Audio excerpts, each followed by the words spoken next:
Hello everyone, आज है 9 दिसंबर और आज इस वीडियो में हम बात करने जा रहे हैं स्टेट बैंक ऑफ इंडिया के बारे में। देखिए, स्टेट बैंक ऑफ इंडिया के शेयर में पिछले कुछ दिनों से लगातार तेजी बनी हुई है। शेयर ने काफी बढ़िया रिटर्न कमा कर दिया है और ऊपर ही ऊपर ये जा रहा है। वीडियो में हम बातचीत करेंगे कि जब इतनी बड़ी रैली आ चुकी है तो क्या यहाँ पर मुनाफा बांध लेना चाहिए कि नहीं, और फ्रेश बाइंग करनी है तो क्या करना चाहिए। तो वीडियो को मैं शुरू करूँ उससे पहले अगर आपने अभी तक चैनल को सब्सक्राइब नहीं किया है तो प्लीज अभी इसे सब्सक्राइब कर लीजिए, क्योंकि आगे भी बहुत सारे वीडियोस हैं जो आपको काफी ज्यादा हेल्प करेंगे। उसके साथ साथ अगर आपने अभी तक मेरी टेलीग्राम चैनल को सब्सक्राइब ना किया हो तो उसको भी सब्सक्राइब करना मत भूलिएगा, लिंक आपको डिस्क्रिप्शन में मिल जाएगा। तो चलिए बात करते हैं यहाँ पर स्टेट बैंक ऑफ इंडिया की। 270 रुपए का शेयर है। आज कोई खासा एक्साइटमेंट यहाँ पर देखने को नहीं मिला है। जहां पर खुला उसी के आसपास ये क्लोज हुआ है, लेकिन पिछले एक महीने में अगर हम देखें तो शानदार रैली है। 23% का ग्रोथ है पिछले एक महीने में। 220 रुपए से उठकर 270 रुपए तक पहुंचा है। 50 रुपए से भी ज्यादा का प्राइस रेंज यहाँ पर हमें देखने को मिल रहा है। पिछले एक साल में 15% के आसपास की गिरावट है।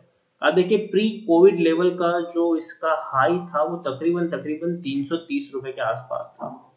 उसके बाद हम सब जानते हैं कि कोरोना आया और इतनी खराब हालत हो गई कि 150 रुपए तक ये शायद टूट गया, टूट के बिखर गया। लेकिन बाद में दोबारा तेजी आई, 200 रुपए से भी ऊपर शायद निकला, 225 रुपए तक निकला, लेकिन उसके बाद अगेन मुनाफा वसूली हावी हुई और 175 रुपए तक ये शायद टूट गया।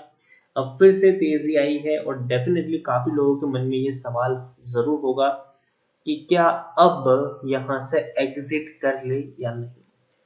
बातचीत जरूर करेंगे, लेकिन पिछले 3 साल का अगर मैं आपको ग्राफ दिखाऊं तो पिछले 3 साल में भी आप देख सकते हैं कि ये वो शेयर है जिसका 372 रुपए तक का हाई, 150 का लो है जो अभी बना है। और जब भी बड़ी रैली आई है दोबारा गिरावट देखने को मिली है, और जब भी गिरावट आई है दोबारा रैली भी आई है। 10 साल का भी अगर आप चार्ट देख ले तो इसी तरह का चार्ट पैटर्न आपको यहाँ पर देखने को मिल रहा है। देखिए, बड़ी गिरावट, जितनी बड़ी गिरावट उतनी बड़ी रैली, और जितनी बड़ी रैली उतनी बड़ी गिरावट। फिर तेजी गिरावट, तेजी गिरावट, फिर से तेजी आई है। और ये कंटिन्यू रहेगी कि नहीं, ये डेफिनेटली सबसे बड़ा सवाल है। देखिए, चार्ट देखकर एक चीज आपको यहाँ पर समझ लेनी चाहिए कि ये वो शेयर नहीं है जिस पर आप लॉन्ग टर्म का मतलब कम से कम 5 या 10 साल का गेम खेलें। ये वो शेयर नहीं है जिसको आप खरीद के भूल जाए। स्टेट बैंक ऑफ इंडिया एक ऐसा शेयर है जिस पर आपको गिरावट आने पर खरीदारी करनी है और प्रॉफिट होने पर एग्जिट भी कर लेना है। ये वो शेयर नहीं है जिससे आप प्यार करके बैठे रहे, इसमें प्रॉफिट हो निकल जाओ। दूसरी बात यहाँ पर यह है, लार्ज कैप शेयर है ये, 2.5 लाख करोड़ के आसपास का इसका मार्केट कैप है। एनएसए में देखें तो तकरीबन तकरीबन 5 करोड़ के आसपास का इसका वॉल्यूम ट्रेड देखने को मिल रहा है। शेयर होल्डिंग की बात करें तो प्रमोटर के पास 57.63% की होल्डिंग है। और देखिए, जब से गिरावट आई थी 150 रुपए के ऊपर शेयर था, तब से मैं आपको स्टेट बैंक ऑफ इंडिया के शेयर में खरीदारी करने की सलाह दे रहा हूँ, क्योंकि डेफिनेटली अगर मैं किसी भी पीएसयू बैंक में भरोसा करूँ तो मेरे नाम में सबसे पहले मैं स्टेट बैंक ऑफ इंडिया का ही नाम लूंगा।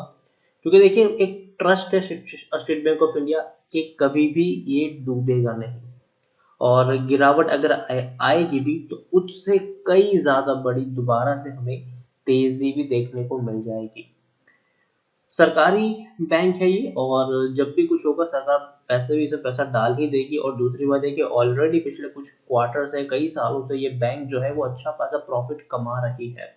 दिक्कत यहाँ पर बिल्कुल भी नहीं है। सबसे ज्यादा सेफ बैंक अगर हम किसी को कह सकते हैं तो वो है स्टेट बैंक ऑफ इंडिया।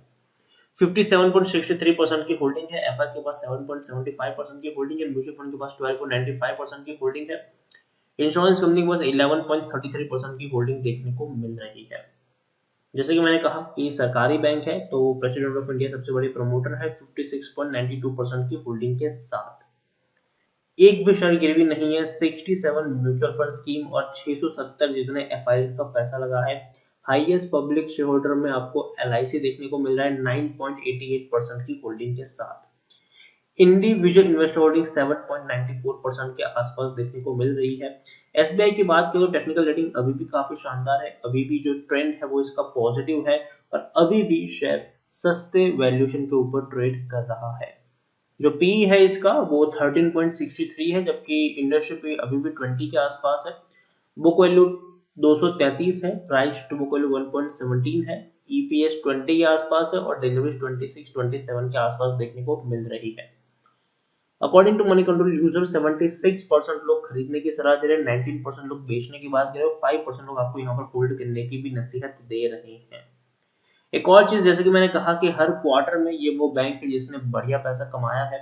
सितंबर 2020 में 5,400 करोड़ का प्रॉफिट था, जून 2020 में 5,200 करोड़, और उसके बाद अगर हम मार्च की बात करें तो वह उसमें भी 4,550 करोड़ का प्रॉफिट था।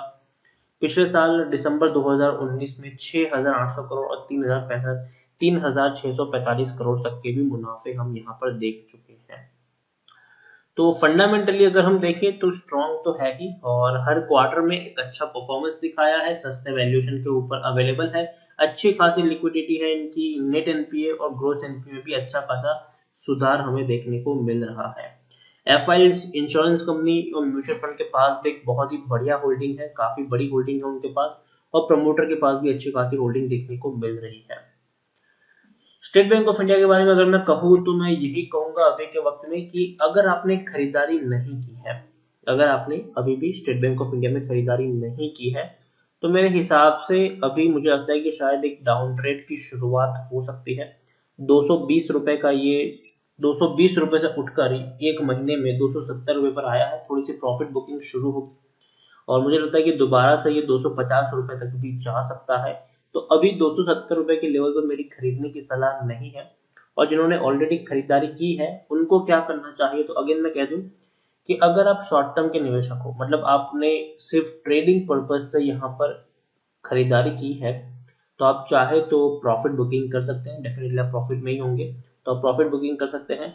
लेकिन अगर आपका नजरिया कम से कम 1-1.5 साल अगर आप इसमें और रुक सकते हैं, 1-1.5 साल नहीं, एटलीस्ट कम से कम 7-8 महीना भी अगर आप यहाँ पर रुक सकते हैं और ज्यादा, तो मुझे लगता है कि आपको यहाँ पर बने रहना चाहिए, और यहाँ से अगर 20-25 रुपए टूटता भी है ये शेयर, तो आपको थोड़ी और क्वांटिटी ऐड करनी चाहिए। आने वाले 1 साल में मुझे लगता है कि ये शेयर 300 रुपए से भी ऊपर निकल सकता है, लेकिन इस बीच ये शेयर आपको दोबारा से 240-250 रुपए तक भी जाता हुआ देखने को मिल जाएगा। तो फैसला आपका है कि आपने लंबी दूरी के लिए, मतलब 6-7 महीने का निवेश आपका है, या फिर आपका बस ट्रेडिंग पर्पज से अगर आपने खरीदारी की है। अगेन कह तो 270 रुपए पर मेरी बाइंग की एडवाइस नहीं है। काफी लोग कमेंट में पूछते हैं कि क्या मैं खरीद लूं अभी के अभी, तो मैं कहूंगा कि जी नहीं, अभी मत खरीदिए, क्योंकि देखिए अभी मुझे लगता है कि गिरावट की शुरुआत यहाँ पर हो सकती है। 2 दिन से ये शेयर उसी लेवल के आसपास घूम रहा है, और मुझे लगता है कि अब शायद थोड़ी सी हल्की सी प्रॉफिट बुकिंग यहाँ पर शुरू हो सकती है, और शेयर आपको 250 रुपए तक भी जाता हुआ देखने को मिल सकता है। तो अभी खरीदने की सलाह नहीं है, लेकिन अगर 250 रुपए से नीचे ये मिलता है तो डेफिनेटली आप चाहें तो बाइंग यहाँ पर कर सकते हैं।